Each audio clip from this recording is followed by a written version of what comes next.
FIFA প্রীতি ম্যাচে আজ ভিয়েতনামের বিপক্ষে মাঠে নামছে বাংলাদেশ। ভিয়েতনামের হাংডে স্টেডিয়ামে খেলাটি শুরু হবে সন্ধ্যা ৬টায়।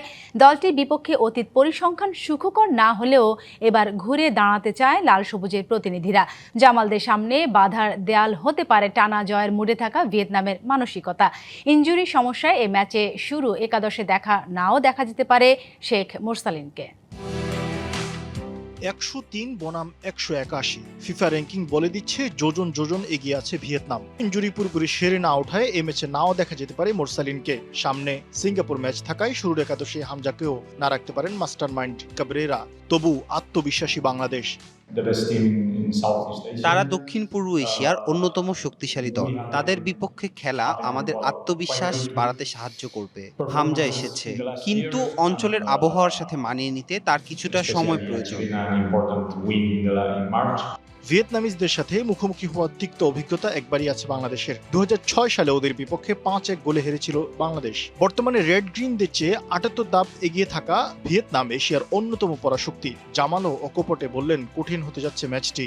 গ্লিটারের টুইন লেমন ও অ্যান্টিব্যাকটেরিয়াল ফর্মুলা বাসনকে চকচকে জীবাণুমুক্ত করে আমাদের দেয় গ্লিটার গ্যারান্টি।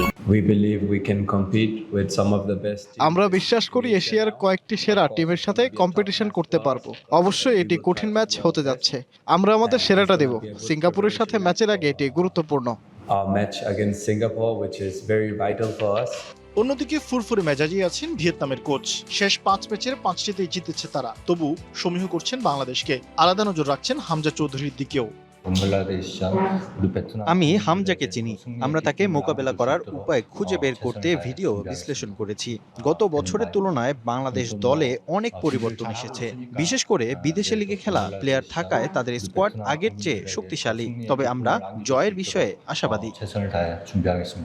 ২৬ মার্চ সন্ধ্যায় ভিয়েতনামিজ লাল তারার মুখোমুখি লাল সবুজের বাংলাদেশ। ভিয়েতনামিজ আর্মিদের সমর্থক ঠাসা স্টেডিয়ামকে চুপ করিয়ে দিতে জামাল সৌমিত্রা নামবেন মাঠে। পুনরাবৃত্তি নাকি এবার লেখা হবে লাল সবুজের নতুন ইতিহাস?